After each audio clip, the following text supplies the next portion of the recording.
Buen día, doctor Facundo Fernández Pastor. ¿Cómo le va?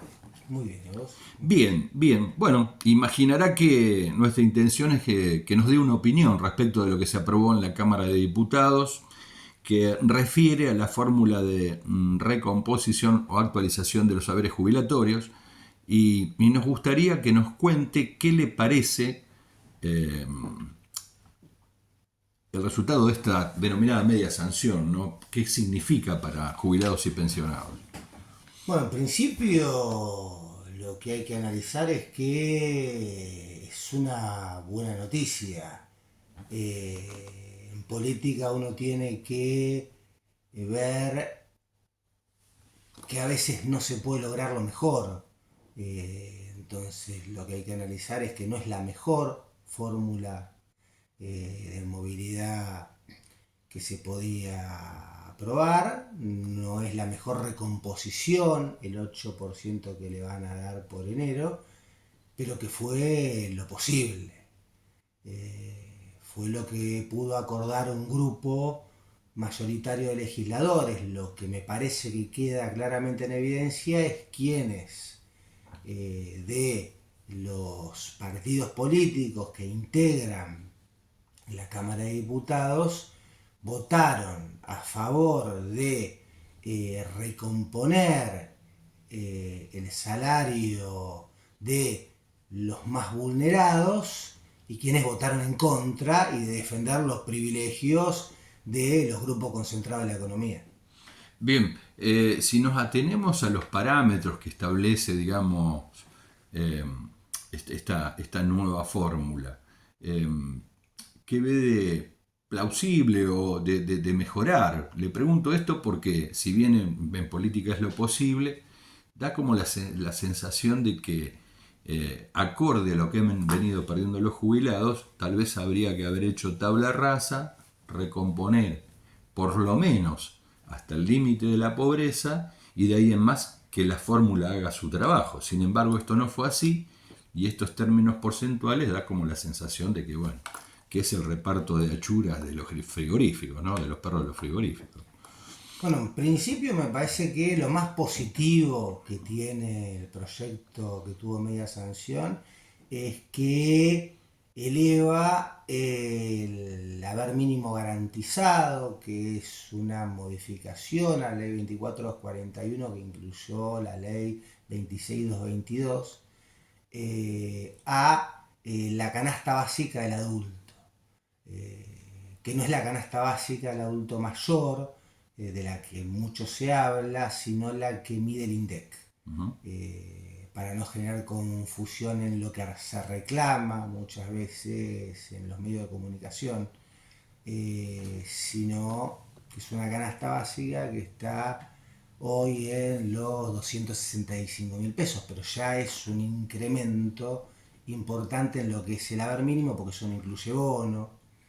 Eso me parece que es importante, que el haber mínimo garantizado para todos los jubilados y jubiladas esté como piso en la canasta básica de un adulto medida por el INDEC. Más allá de eso, creo que para mejorar había un proyecto, fue el proyecto que tuvo el dictamen de la mayoría en su momento, que planteaba recomponer 30 puntos de los 37 perdidos por todos los jubilados, los de la mínima y los que cobraban más de la mínima, porque de los jubilados de la mínima se dice que perdieron el 28% por los bonos, en realidad que los bonos en algún momento se caen, entonces todos habían perdido un 37%. En vez de recomponer ese 37%, se les dio un 8%. Uh-huh. Que se calcula sumándosele al 12 que tomó en cuenta el decreto del presidente Milei, es un 20. Bueno, Uh-huh. quedan 17 puntos por recomponer, que no se van a recomponer, que se pierden y que siguen perdiendo los sectores más vulnerables. El ajuste recae sobre los sectores más vulnerables, mientras el presidente dice que va a vetar esa ley porque no va a entregar el superávit fiscal, un superávit fiscal donde se le siguen regalando miles de millones de pesos a las empresas que entran dentro de la ley de software como Mercado Libre o excepciones impositivas como las que tienen desde el año 93 Clarín y La Nación. Entonces, a los más vulnerables los ajustamos y a los sectores concentrados de la economía les regalamos plata a través de exenciones impositivas. Me parece que esto es de una hipocresía y un cinismo absoluto. ¿No? Digamos, cuando parece ser como que hay una visión de dos economías, ¿no? Cuando se hace por un lado, o se fija por un lado cuál es el monto que una persona percibe para estar en la línea de indigencia o en la línea de la pobreza, es como una lectura. Cuando se trata de los jubilados pareciera ser que es otra lectura, porque se mide por índice y entonces dice los porcentuales. Con el 30 podríamos haber actualizado de una forma mucho más equitativa o a lo mejor más justa. ¿A qué atribuye usted esta deformación? Yo no sé si profesional o a qué se debe esta necesidad de mirar la solución para un grupo tan vulnerado como los jubilados, cuando se sabe que por más que sea un 100% no se llega a eso. No, lo miran por una cuestión muy específica, que es que el gasto en seguridad social, como lo plantean los economistas, tiene que ser sustentable. Uh-huh. Entonces, como es el mayor gasto que tiene el Estado, hacen un cálculo, un Excel, y dicen, bueno, si gastamos más de esto se nos hace insustentable. Uh-huh. Te vuelvo a lo que te decía recién. Sí. Si vos haces que las empresas unicornio, los que están dentro de la ley de software, no paguen cargas sociales, que Clarín no pague cargas sociales, que La Nación no pague cargas sociales, que montones de empresas multimillonarias en Argentina no paguen cargas sociales, ahí estás haciendo insustentable a la seguridad social. No por pagarle un mango más o un mango menos a un jubilado. Entonces, la forma de hacer sustentable el sistema de seguridad social es tomando la decisión política de hacerlo sustentable. Y acá lo que se toma es la decisión política de transferir recursos desde los sectores más vulnerables a los sectores concentrados de la economía. Sí, se entiende, digamos, porque se lo vio al presidente hablar de que le pisaban la caja o que le arruinaban la caja y que esto llegaba al 0,4% del PBI, y cuando uno mira las exenciones de carácter impositivo que tienen determinados grupos económicos, estamos cerca del 6%. Entonces, ahí él no ve, digamos, que le están pisando la caja. No, sí lo ve. Lo que pasa es que eso no le interesa. Eso es hacerle favores al grupo concentrado de la economía para los que trabajan todos los gobiernos neoliberales. ¿Cuál hubiera sido la verdadera solución en este tipo de casos si queremos ser ecuánimes, digamos, con la vida y la calidad de vida de los jubilados? La solución perfecta, ¿cuál hubiera? No, perfecto no hay nada. Sí. Lo perfecto no existe. Digo, yo creo que lo mejor para esto hubiese sido una recomposición que se acercara, si no era posible el 37, que era lo ideal, haber llegado a un número más cercano, y además la fórmula de movilidad que quedó, que utiliza el índice de precio del consumidor y el RIPTE, que en una actualización semestral y luego compara anualmente inflación, que no es otra cosa que el índice de precio del consumidor, con el RIPTE, y si da distinto le paga la diferencia. Yo, en vez de dejar esa cláusula gatillo, hubiese dejado la vieja fórmula de movilidad, no la que está vigente, la vigente es la del decreto del presidente Milei, que es solo por inflación, sino la que se creó en el año 2008, que después la modificó el gobierno de Macri y la repuso el gobierno de Alberto Fernández, que es 50% salarios, 50% recaudación tributaria, porque cuando aumenta salarios aumenta la recaudación tributaria. Y hubiese puesto una cláusula gatillo con inflación. ¿Por qué? Porque cuando gobiernan este tipo de gobiernos, o como fue el gobierno de Macri, que licuó los salarios y la inflación fue alta, convenía que estuviese esta cláusula de gatillo por la inflación. Pero cuando vienen gobiernos que se ocupan de la producción, del trabajo, de que haya paritarias que le ganen a la inflación, siempre conviene que se actualice a través de los salarios, y cuando aumenta el salario y aumenta la producción en Argentina, aumenta la recaudación tributaria de ANSES, y por lo tanto conviene que esa sea la fórmula. Lamentablemente decidieron no dejar esa fórmula, que era una fórmula absolutamente virtuosa porque acompañaba el desarrollo de la economía.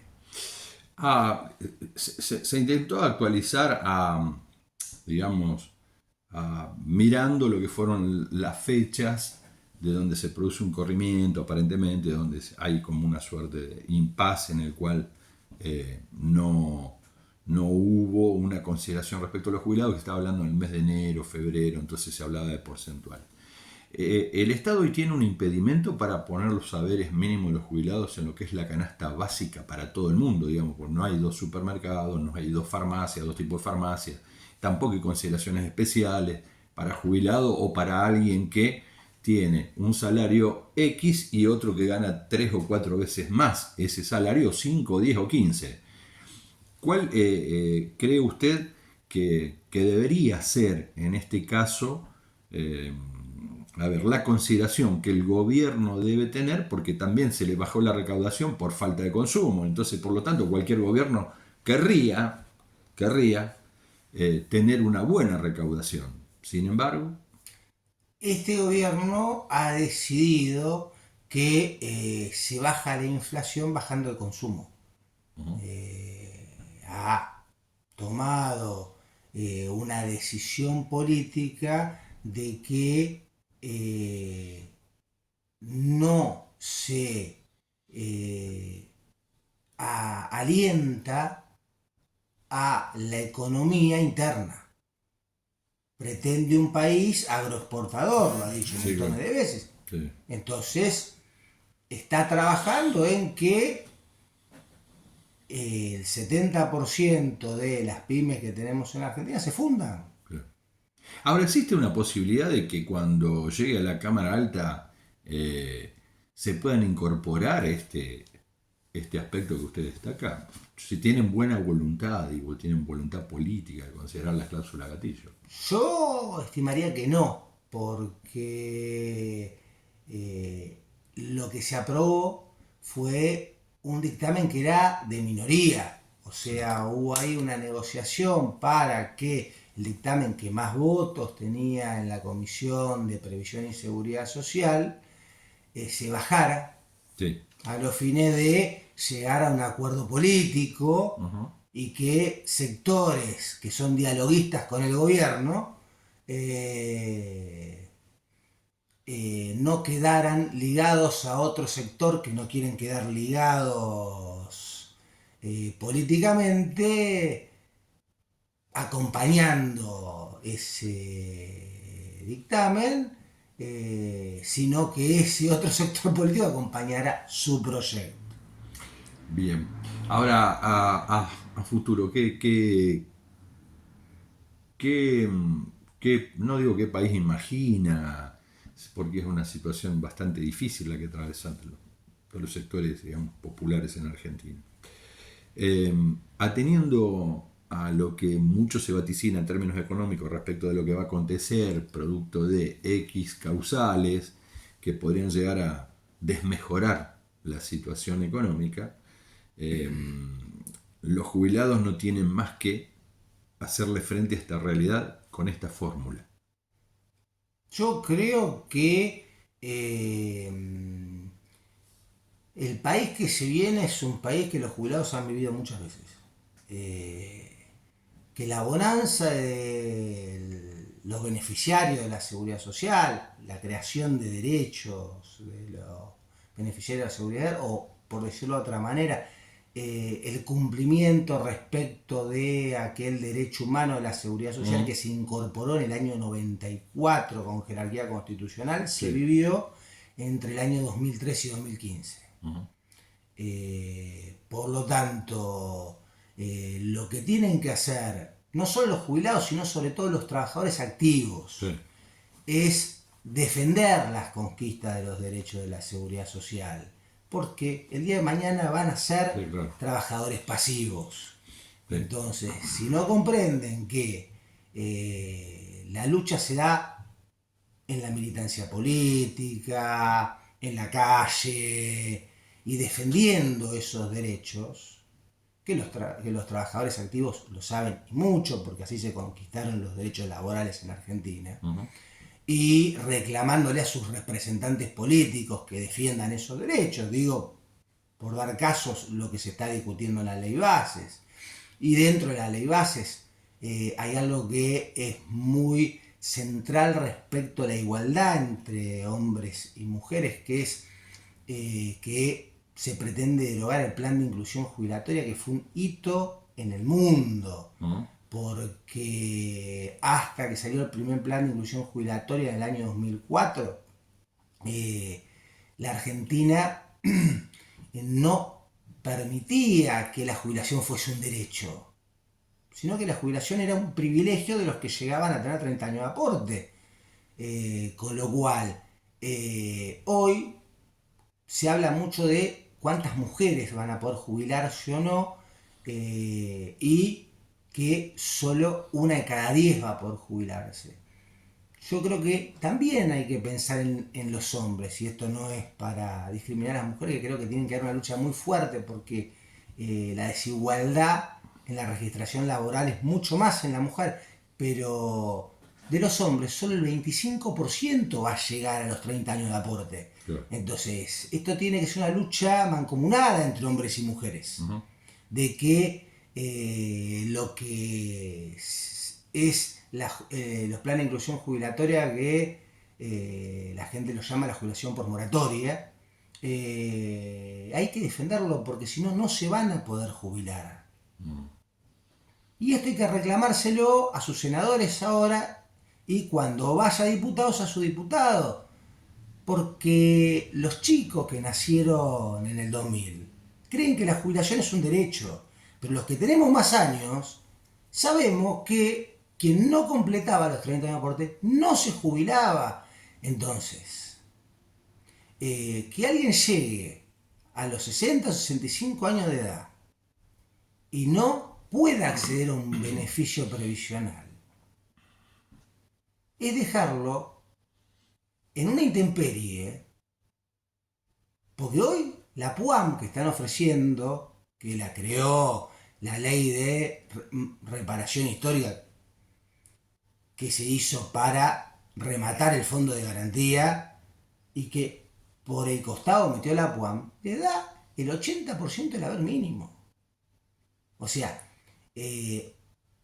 lleva a una persona a la miseria, y ni siquiera le da derecho a la pensión si queda viudo, y no le da el derecho al viudo de esa persona a obtener una pensión. Entonces lo obliga a tener un solo beneficio del 80% del haber mínimo hasta el día que se muera, a vivir en la miseria desde que acceda a ese beneficio y hasta la muerte, que lo que está buscando es que se muera lo más rápido posible. Bueno, este gobierno está buscando, lo dijo Diana Mondino en algún momento, que los jubilados se van a morir. ¿Para qué vamos a gastar plata en gente que se va a morir? Bueno, entonces, los que tenemos algo más de conciencia social, tenemos que trabajar para defender esos sectores, como tenemos que defender los discapacitados, sobre los que Franco habló ayer, retomando alguna vieja frase de Lustó en el 2017, de que hay muchos discapacitados cuando no tienen ni siquiera conciencia de que en Europa las prestaciones por discapacidad cubren entre el 5 y el 10% de la población. Acá, las pensiones no contributivas representan el 3,26% de la población. Entonces nos falta cubrir mucha más gente. Claro. Pero van contra los sectores más vulnerados de la población. Van contra los jubilados, van contra los discapacitados. Mañana van a ir contra los chicos porque tienen la asignación por hijo de los padres que trabajan en relación de dependencia o la asignación universal por hijo de los padres que no tienen trabajo. ¿Por qué? Porque el tema es ir por la caja, sacarla a los que menos tienen para transferírsela a los que más tienen. Entonces lo que tenemos que hacer es, desde todos los lugares que podamos, reclamar que los derechos que logramos conseguir no se nos quiten.